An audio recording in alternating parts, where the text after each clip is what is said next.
were buried with a headgear, which was later exhumed and put on public display. The stolen items had been locked in glass boxes. They were on view to the public when the heist occurred in the open church, where staff were working. Now, no one was physically injured during the crime, though the pride of the royals and people was perhaps slightly bruised. This is part of the national cultural heritage. This is a theft from Swedish society. Now, as far as mastermind heists go, there's a key missing piece, even if the thieves continue to elude police. A great getaway is exciting, but the criminals have to offload their loot to make the crime worth the time and risk, according to the article.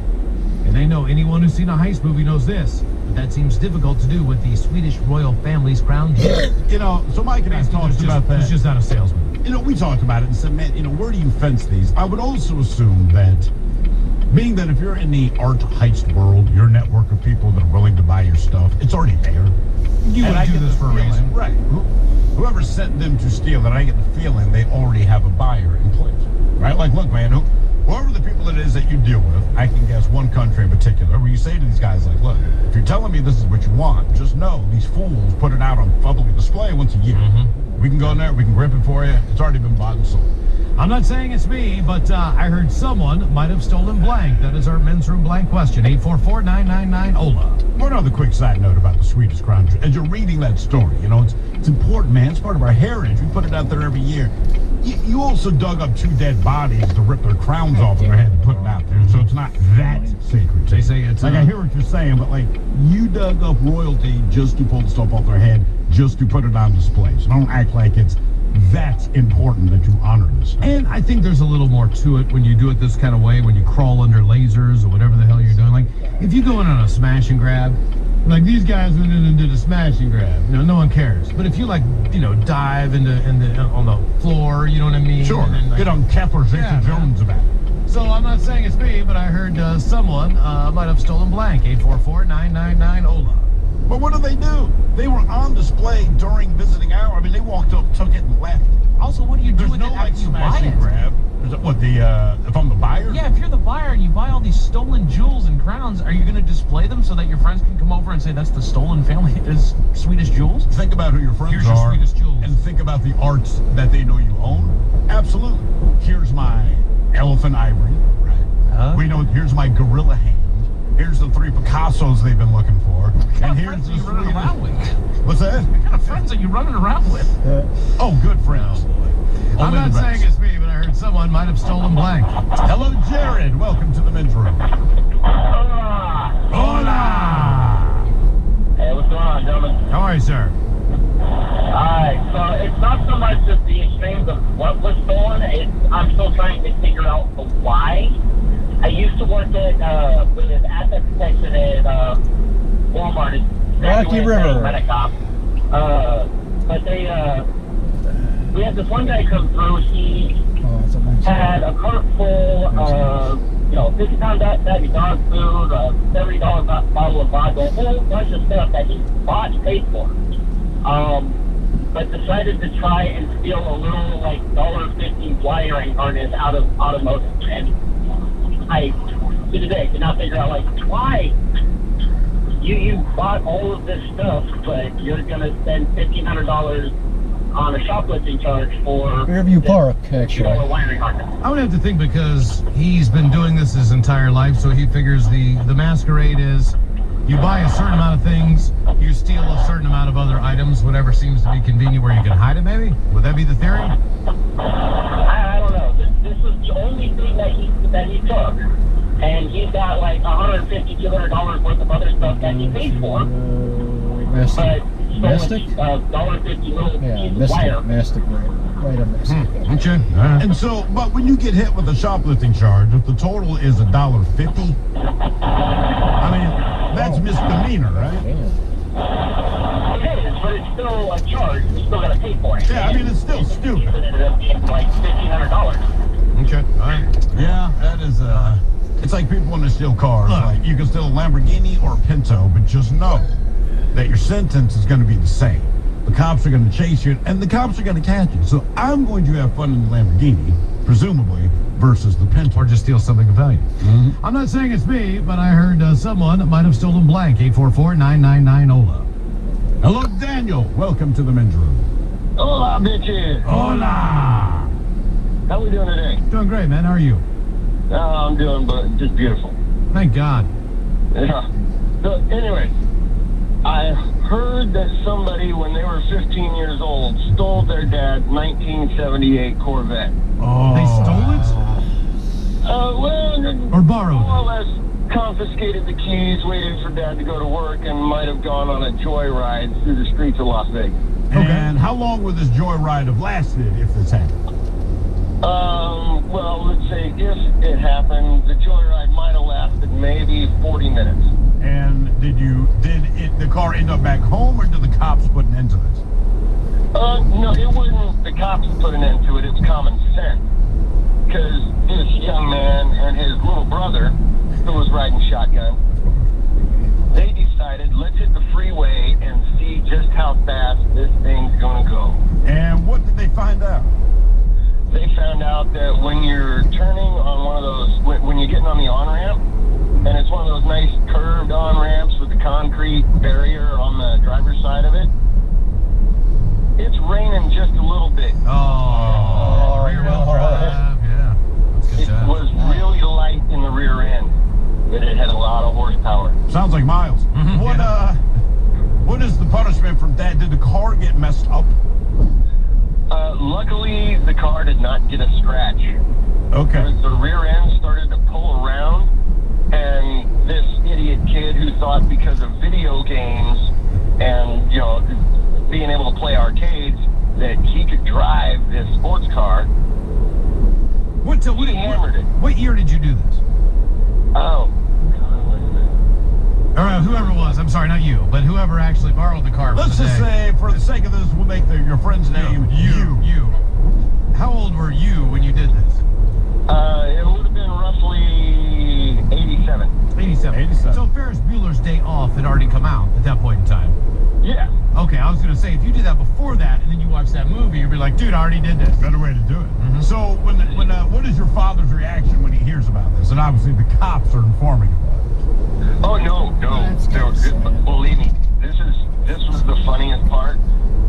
Dad never knew until this moment when he's listening to the show. Wait, how did he not know? How did he not figure out this happened? You said the cops, you did get involved with the cops, right? No, there were no cops. Oh, okay. You just spun out on an on-ramp. Yeah, the car did about 3 full 360s. We did not touch the divider. We did not touch a wall. The car came to a complete stop. We both looked at each other, testing ourselves a little bit. Decided it was best to drive home very slowly, park the car, and put the keys back. So now, you said this happened 31 years ago, and your father, perchance, is just finding out in this moment that this happened. Once he listens to the radio show, yeah. What's happened to the car eventually? Oh, eventually Dad sold the car off, and we did have to, get rid of it. All right, and you said you were 15 when this happened? I was roughly 15. So you didn't have a driver's license? Oh, no. Okay. I thought, like I said, there was this arcade game called Hard Driving.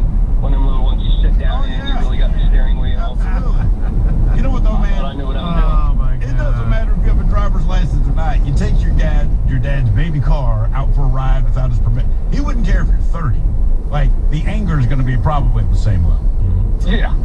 I'm not saying it's me, but I heard someone might have stolen blank.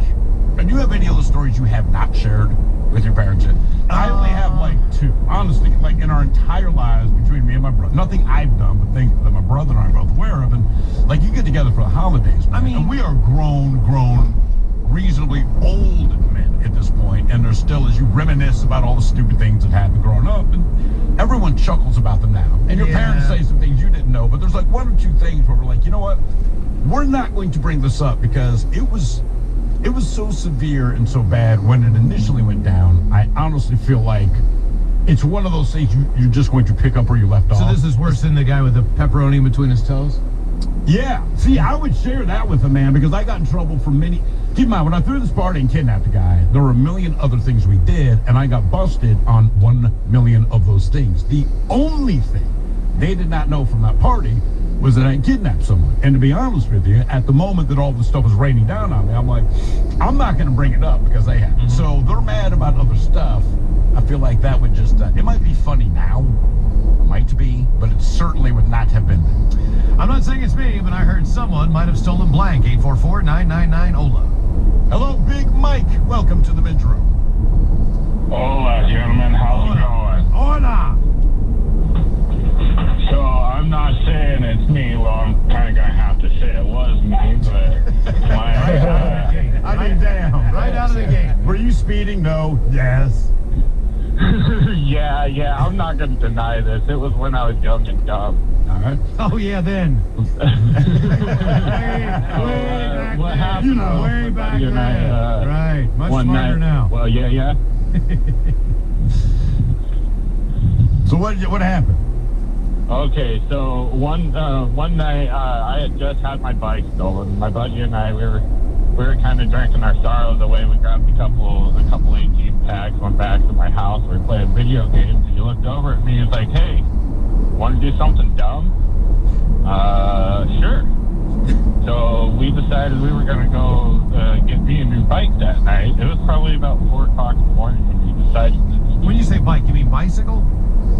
Yeah, because that was my only transportation at that time. I rode a lot of bikes in my life. Okay, and I'm assuming, going by Big Mike, how big are you? I'm 6'7". So you need a big bike. Like, you can't just go Yes, steal I a do regular need bike. a big bike, You need to go steal a specific big-ass bike. So if someone stole your bike, I mean, that's Yeah. a big bike. All right, so go ahead. Kind of hard to ride it. So we ended up, we were searching all the yards, and we found this bike, and it was a Swin, and we took it back to my alleyway house that I had. I was living in an alleyway, and I had a driveway that was kind of secluded from the whole alleyway. And I was sitting there, I was working on the bike, and he's like, hey, wait a second, I just seen something back here. I'm like, I wonder if he's seen another bike. And he runs to Austin. I'm like, He disappeared for a little bit, and he comes back, and I hear the stomp coming down the alleyway. And he comes around the alleyway. He had a cactus in his hand. It was a large, probably like 20-pound pot that he had in his hand, walking around the alleyway going, open the door, open the door, open the door. Why did he steal a cat? Like, who does that?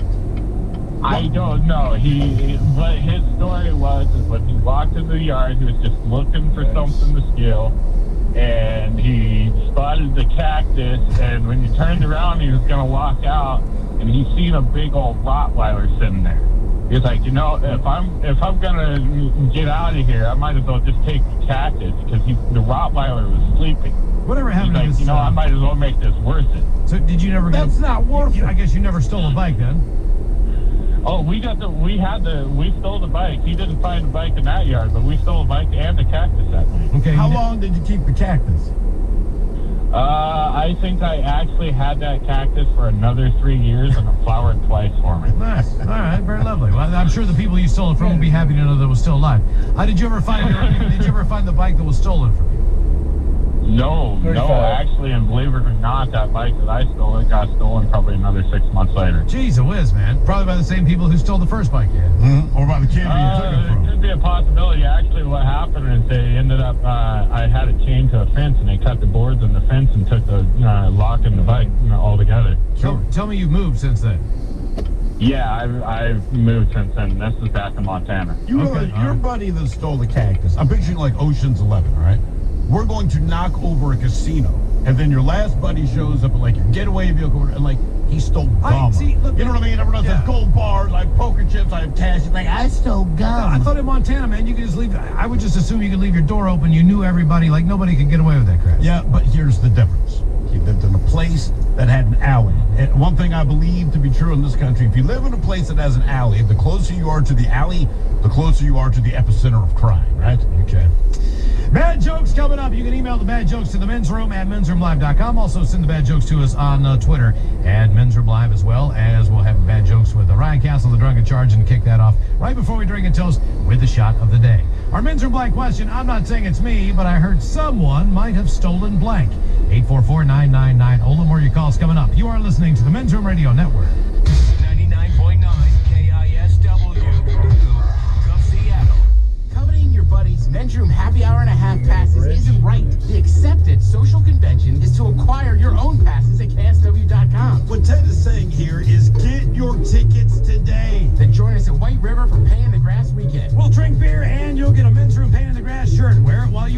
Alice in Chains, Stone Temple Pilots, and more. I love more. I have seen them 31 times. From CarStar Auto Body and the Rock of Seattle, 99.9 KISW. Hi, it's Jamie, Progressive's Employee of the Month 2 months in a row. Leave a message at the... Hi, Jamie. It's me, Jamie. I just had a new idea for our song about the Name Your Price tool. So when it's like, tell us what you want to pay, hey, hey, hey, and the trombone goes, wah, wah, wah, and you say, we'll help you find coverage options to fit your budget. Then we just all do finger snaps while a choir goes, savings coming at ya, savings coming at ya. Yes? No? Maybe? Anyway, see you at practice tonight. I got new lyrics for the rap break. Progressive Casualty Insurance Company and affiliates. Price and coverage match limited by state law. I'm Jay Farner, CEO of Quicken Loans. Buying a home should be one of life's best experiences, but today's fluctuating interest rates can leave you with unexpected higher payments, and that can turn a great experience into an anxious one. At Quicken Loans, we've created a new way to protect you from unpredictable interest rates. It's called the Power Buying Process. We check your income, assets, and credit to provide you with a verified approval, which can give you the strength of a cash buyer. Once verified, you qualify for our exclusive Rate Shield approval. First, we lock your interest rate for up to 90 days while you find your new home. Then, once you've found your new home, if rates have gone up, your rate stays locked. But if rates have gone down, your rate drops, and you get to keep that new lower rate. Either way, you win. Call us today at 800-QUICKEN or go to rocketmortgage.com. Rate Shield approval only valid on certain 30-year fixed-rate loans. Call for cost information and conditions. Equal housing lender. Licensed in all 50 states. NMLS number 3030. Additional conditions or exclusions may apply. When Steve Miggs isn't making funny radio with BJ and Miggs, he writes a blog, and it's always available at KISW.com. It's made of words and thoughts and punctuation. It works like this. Miggs goes out into the world and then writes about his experience. You cutting out again?